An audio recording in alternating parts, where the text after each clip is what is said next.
Hi everyone, thanks for joining me again today. I'm starting a new series and I hope that in this series I'll be able to answer some of the questions that you've been sending me. The series is basically I'm going to survey the Arban book. Now that's kind of a big task. It's a big fat book and it's got a lot of stuff in it. But I found that most people skip the first exercises. And the first exercises are the simplest ones, which is why most people, don't spend time on them. And they also tend to be the ones that are the most difficult to play well. Now, I'm going to explain what I mean, but I'll just play a little bit, and then we'll get into it. And I hope to show you how you can use these really simple exercises to improve your playing. It all depends on what you're aiming at. Okay, here we go. This is number 1 in the first studies. It says 60 to the quarter note. So I'm going to try and approximate that. I don't have my metronome handy today. And you're playing whole notes. So here we go.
There are a lot of things, for me, that make that exercise really difficult. And mostly it's me that's making the exercise very difficult.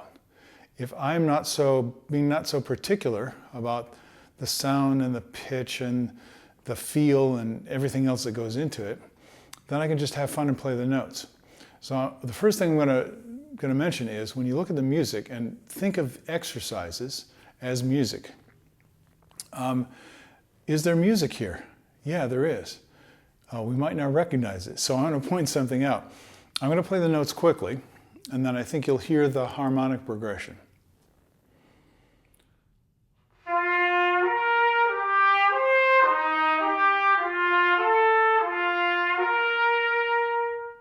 Do you hear how that's kind of a musical phrase? Now, you don't have to be an expert at music theory, form and analysis, or whatever. But you do need to be able to hear the harmonic progression. Now we're just playing a melodic instrument, one note at a time. So the harmonic progression is implied. And if you can hear where tonic is, which in this case it's the note you end on, which it often is, then you'll see what the relativity of the other notes is. So the first note that you play is the fifth. And the fifth wants to resolve to the tonic. And that's exactly the first thing that happens. So he goes,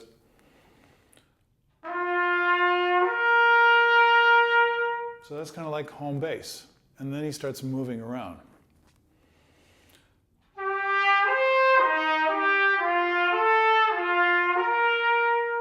Now this is why that's important. Music is about movement through time. Music is always going someplace. It expresses life. Life is always moving. You can't stop it. It keeps going. So if you have a harmonic progression, you can hear what the music is moving to.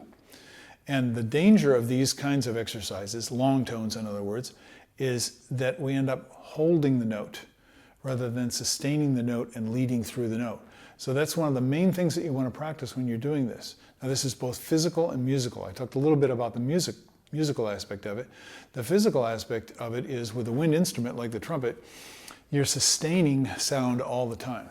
It doesn't matter whether you're going higher or lower, louder or softer, articulating, slurring. that doesn't matter. You're always sustaining sound, and then you're releasing sound. So whenever the sound is on, whenever it's present, you're sustaining it. Okay, that's easy to talk about. How do you do that? You have to have a feeling that you're going somewhere. So I find it helpful to conduct. Now, you can conduct, you can play with one hand and 1, 2, that might make it more complicated. Or you can just kind of move with the music. The main thing is that you're going to the next bar in this case.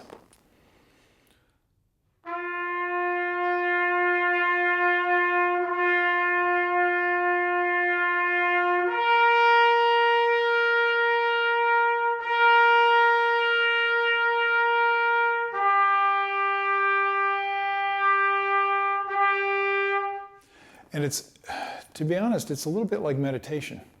You're listening. You're experiencing the moment. You're feeling the sensations that are coming from your body.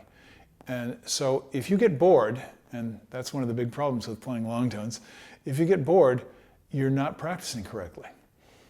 You have to find something to be interested in. You have to find something that engages your mind and that makes you curious or that orients you toward a goal of some kind. So that's what long tones are for. And if you just play them mindlessly, they do much more harm than good. You just reinforce your bad habits. Now, I'll just show you a few things that I might do in order to make this much more interesting and also make me feel looser, like I'm not so stiff and holding on, which is a big problem with long tones. I'm just going to change the dynamics. So instead of going 1, 2, 3, 4, 1, which is very kind of militaristic, it's very square and blocky, I'm going to make a crescendo decrescendo.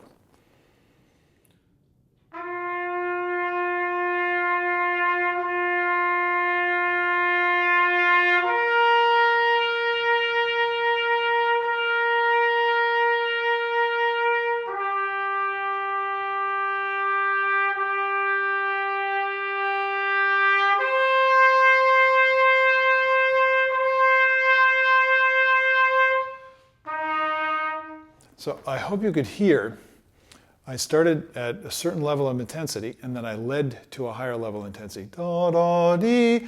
That's your resolution, 5-1. You're going home. We all want to go home. Home is tonic.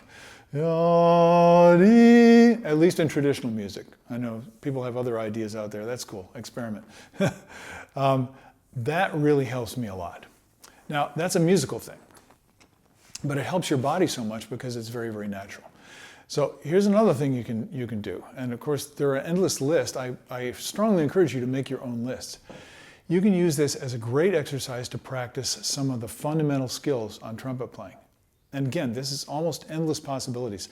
I wish I could give you, dozens of those things that are going through my mind right now, but that would probably already just confuse you and not help you to get to your goal. What I mean is, one of the hardest things that we have to do, and this is confusing to a lot of people, you see a whole note with a breath mark, a whole note and a breath mark. Now that could be a breath mark or a phrase mark. What did Arban mean by it? I think he wants separation between the notes. Whether you actually take a breath or not, I think he wants you to do a new attack. He doesn't want you to just glide into the next note. The way I played it legato, I played it unseparated. And so if we separate it, that means I could either take a breath or not take a breath. Now I have to make a musical decision here. How much am I going to separate? Is it going to be consistent? So an easy way to do that is simply separate by, let's say, an 1/8 rest in between the notes. That's not a rule, it's just an option. That's a great way to think about this stuff. So I'm going 1 and 2 and 3 and 4, 1 and 2 and 3 and 4, 1. And the sound goes all the way through until the 8th rest, and then you take a breath on the 8th rest, and then you're back in with sound. That's very precise. That gives you a target, and it's kind of like a game. Now, of course, you have to be able to tell whether you're actually doing this or not, and that means you have to be listening, or at least recording yourself so you can listen at some other time. There are many ways to practice this, but this is a physical thing because at some point you're going to need to take a breath. And this is a skill that All wind players need to practice very, very deeply until it becomes as natural as breathing when you talk, which is what I just did. I've been talking for a while. I take a breath and it's like nothing ever happened. The breath comes in whenever I need it, and then I talk and I take my next breath, and it's perfectly relaxed and natural. If you can't do a breath with that quality, this is a good place to practice it. And it really sets you up for being relaxed and comfortable and enjoying your playing throughout the day. So what I do is be very strict about the target. So what I'm going to do is I'm going to tongue the subdivision for you. I've done this many times before. And I want you to listen for.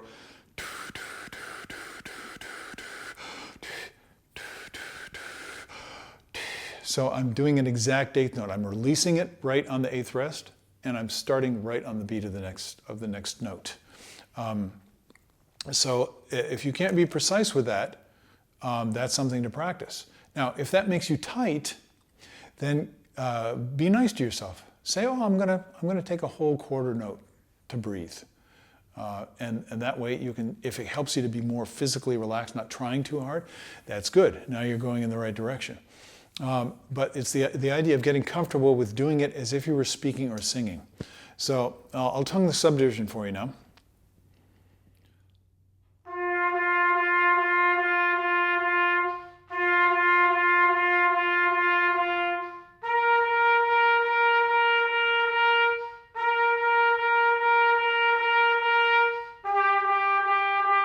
So that's very strict, it's very rhythmic, that's good. Your body likes that. It gives you a target. It's like free throws, you know. The basket's regulation size, height, you know, the ball's regulation size, weight. So it's the same every time. You're staying in the same place. This is that same kind of target shooting, you might call it. And that really makes it fun. At least for me it does. And I hope you agree. It can be a little bit frustrating. When it's frustrating, you're probably trying to do too much at once, or you're trying to do something that is too picky, it's too fine. And so make it easier, make it looser for yourself. Like I said, take a breath in a quarter note instead of in an eighth quarter rest instead of an eighth rest. Okay, now I'm just talking off the top of my head here, as I usually do, and I'm thinking that there are so many other things. One is vibrato. I played it, as you heard, with a straight tone. Now, that's a great way to practice, and I'll tell you why. When you don't play with vibrato, you can hear all the colors in the sound. When you're playing with vibrato, the color of the sound is changing in a pulsation. That's what we call vibrato. It's a change in the pitch or a change in the timbre or both. But when you're playing a straight tone, you can hear how the overtones relate to one another. Now, what I mean is the bright sounds or the darker sounds or the medium sounds in the tone that you're playing. And one of the hardest things to do on the trumpet is to play with absolutely stable timbre. And to be honest with you, I was a little bit tight when I played through it the first time. I'm not sure that I played it with stable timbre. But I'm going to play it now for you, and I'm going to try and play it with stable timbre, and then I'll play it with unstable timbre. Now I got a microphone that's about 2.5 feet away from my bell. So it's going to pick up everything that comes out of the trumpet. I can't hear what's coming out of the trumpet from where I'm sitting, but the microphone can hear it. So when I play it back, it's like, ooh. Yeah, well, the people on the other side of your bell are hearing those things, especially if they're close to you. And so this gets a little picky, but if you refine the quality of your sound, let's put it this way, if you refine your ability to hear the qualities of your sound, even if you can't control it, that's all good. That helps you to be aware. As long as you don't use it to punish yourself, you just use it to enjoy the qualities, it can really help you to improve your playing. So if I play it with vibrato and then without, you'll hear the difference.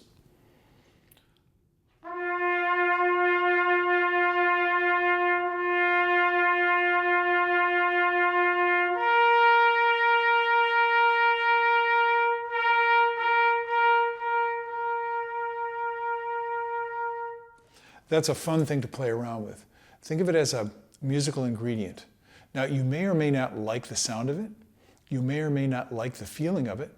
You may have a lot of trouble doing the vibrato. Some people have like a kind of a psychological block with doing vibrato, especially if they've maybe they've worked with a teacher who used a vibrato that was very wide and they didn't like it, and you know, they kind of developed an aversion to that sound, so that now they can't do vibrato. I grew up with a natural vibrato. I was made to not use vibrato. So I've never felt comfortable playing without the natural vibrato. However, I'm going to do it now because I want you to see, even through this, you know, recorded medium, see if you can hear the overtones in the sound. Listen for the highs, the mids, and the lows in the sound.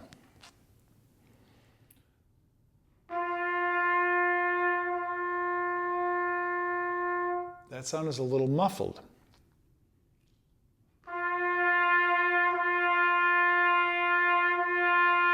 And that sound has a lot more brilliance in it.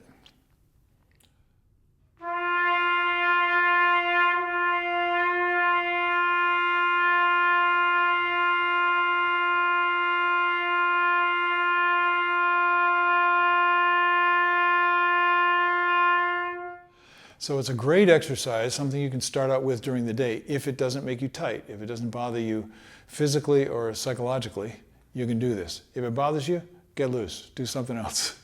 But you can listen and see if you can actually produce a tone that's totally stable without being tight. So this is like, use a picture. This is like gently rolling a billiard ball across the table, you know. Or another rolling illustration, laying down a bowling ball on the alley, gently, and it just rolls. A seagull just riding the air currents. That's the feeling, you know, a surfer riding the wave.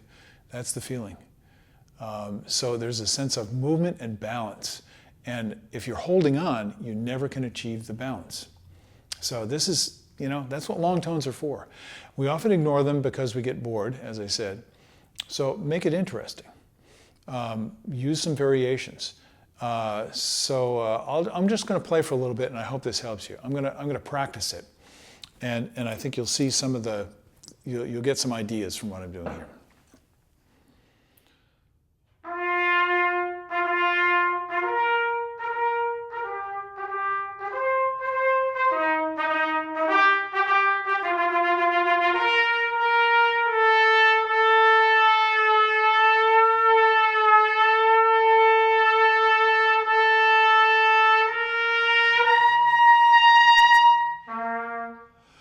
I'm messing around within my capability.